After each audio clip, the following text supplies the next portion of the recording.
La masa muscular es más importante de lo que nos imaginamos. ¿Sabían ustedes, por ejemplo, que cuidar nuestros músculos ayuda en la prevención de enfermedades como la obesidad y la diabetes?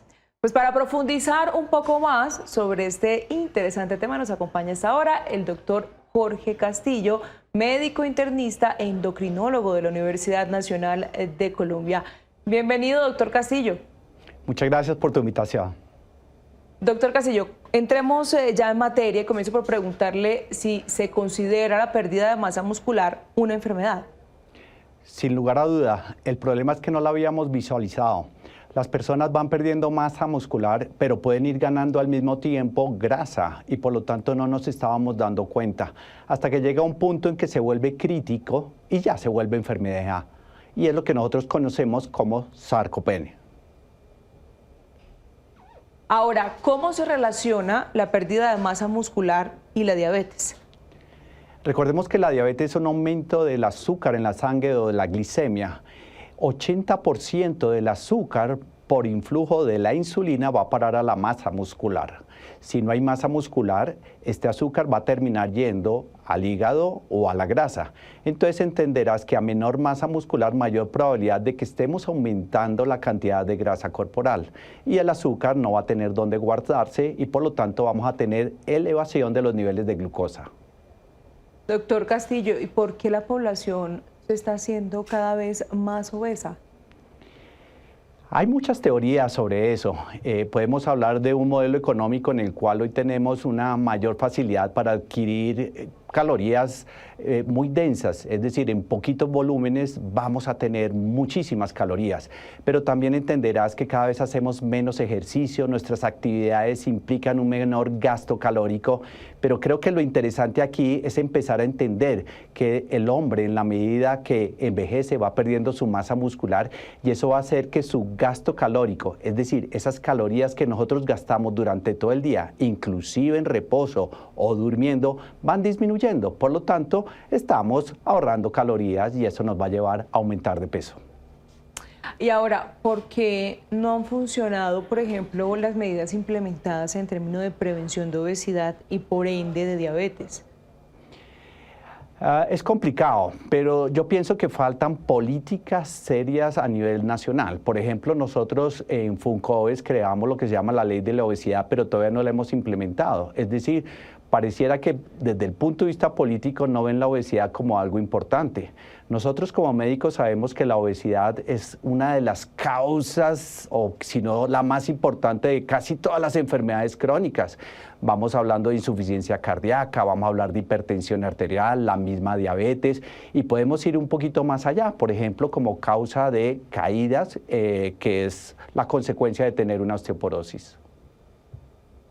Y ahora en ese sentido también se debería, doctor Castillo, cambiar el enfoque nutricional y de ejercicio que hacen, por ejemplo, los pacientes diabéticos.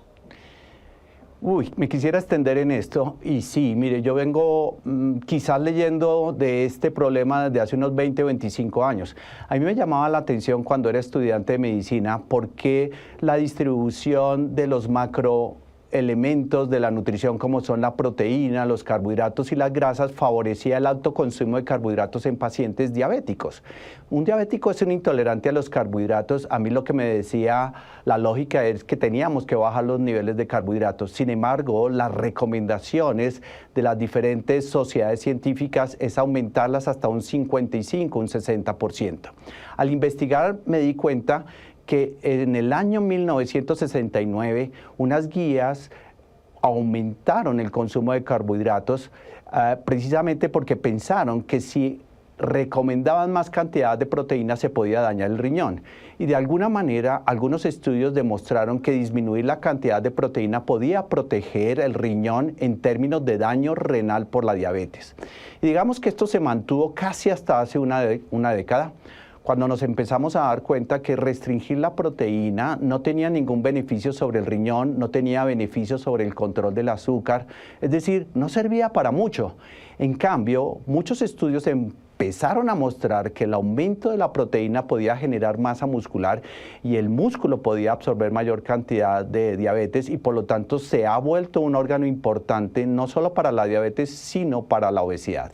De alguna manera hoy con nuevos medicamentos que nos ayudan a bajar de peso nos hemos dado cuenta que si no mezclamos esos nuevos medicamentos con una dieta rica en proteína y un ejercicio de fuerza para mantener nuestra masa muscular, probablemente va a haber un efecto rebote. Sí hay pérdida de peso, pero posteriormente va a haber reganancia de peso. Ahora, entendiendo esto, ¿cuál podría ser el enfoque de una alimentación sana que ayude a prevenir la obesidad y la pérdida de masa muscular? Si tú miras un plato sano de la Organización Mundial de la Salud, te va a decir, bueno, vas a tener un cuarto de proteína, la mitad tienen que ser verduras, la otra mitad seguramente almidones, vas a tener lácteos, etcétera, etcétera. Pero yo creo que sí tenemos que enfocarnos en un plato más rico en proteína. Hoy sabemos que 1.2 gramos por kilo de proteína de peso ideal para un paciente es lo que se debe consumir. Te voy a dar un ejemplo. Para un paciente que queremos llevarlo a 60 kilos, tenemos que darle alrededor de 70 gramos de proteínas. Y eso implica más o menos 350 gramos de carne, pollo o pescado, que no van a caber en este plato que están recomendando actualmente. Entonces, sí hay que individualizar el plato. Tenemos que pensar que un órgano que se debe proteger es la masa muscular y la forma de proteger esa masa muscular es con un buen consumo de proteína y lo otro que es más importante, un ejercicio que ya no tiene que ser el ejercicio aeróbico, sino que nos tenemos que pasar a un ejercicio de fuerza. Y en este caso, ¿tienen, por ejemplo, cabida los suplementos proteicos en la alimentación de personas con diabetes? Total, porque si empezamos a hacer las cuentas de las proteínas que consumimos al día, por ejemplo, 12 gramos que son 2 huevos, 20 gramos que son 80 o 100 gramos de carne y 80 o 100 gramos otra vez de carne y pollo a la cena, al final no alcanzas a completar los 70 gramos del ejemplo. Entonces hay que suplementar esa proteína con esos suplementos e idealmente buscar suplementos que sean conocidos, que sean puros y que no vengan, permíteme el término, contaminado, porque muchas veces estos suplementos que traemos del exterior pueden tener algunas sustancias que te hacen perder peso como cafeína en exceso o pueden tener inclusive hormonas que te hacen ganar masa muscular pero de una manera que no es fisiológica. ¿Y qué precauciones, doctor, antes de consumir un suplemento de estos debo tener y cuál es la importancia de consultar también al especialista? Yo creo que lo que me has preguntado lo has contestado muy bien. Hay que ir donde el especialista y seguramente el especialista en su capacidad te va a dar unos consejos o se va a ayudar de una nutricionista. Entonces es muy importante que esto sea de una manera coordinada con tu médico, con tu nutricionista, para saber la cantidad de proteínas, para saber qué tipo de proteína, pero también para ver que no tienes alguna alteración que no te permita consumir la cantidad necesaria de proteínas. Por ejemplo, a veces se habla de que haya una insuficiencia renal que pudiera tener algún tipo de limitación en el consumo de proteínas. Doctor, para ir finalizando, ¿nos puede ampliar usted, por favor, un poco el concepto de ejercicio de fuerza? Ejercicio de fuerza es lo contrario al ejercicio aeróbico o al ejercicio cardiovascular. Recordemos, el ejercicio cardiovascular es el que hacemos para aumentar nuestra frecuencia cardíaca, caminando, trotando o en bicicleta. En cambio, el ejercicio de fuerza es el ejercicio que nosotros hacemos en el cual hay una contracción muscular en contra de una resistencia. El ejercicio clásico son las pesas, pero nosotros también podemos hacer un ejercicio de fuerza cargando nuestro propio peso, hacer flexiones de pecho o hacer barras. Eso es lo que nosotros llamamos un ejercicio de fuerza. ¿Cuál es el problema? Que en el mundo no hay unas buenas guías de ejercicio de fuerza y no hay muchos estudios de ejercicio de fuerza porque es muy difícil sacar un protocolo y poner a hacer a todo el mundo la misma cantidad de fuerza. En cambio, sí es muy fácil tener protocolos de ejercicio aeróbico porque es fácil decirle a los pacientes, oiga, camine 30 minutos, abarque esta y vamos mirando su frecuencia cardíaca. Entonces, el ejercicio de fuerza cada vez es más importante y se vuelve sumamente importante, y perdone que recalque esta palabra, en los pacientes que van envejeciendo. Es decir, es más importante un ejercicio de fuerza para un paciente de 70 años que para uno de 20 años. Pero hoy en día, ejercicio aeróbico a los 70 años probablemente no cumple con el mismo objetivo que hacer un ejercicio o ese mismo ejercicio a los 25 años.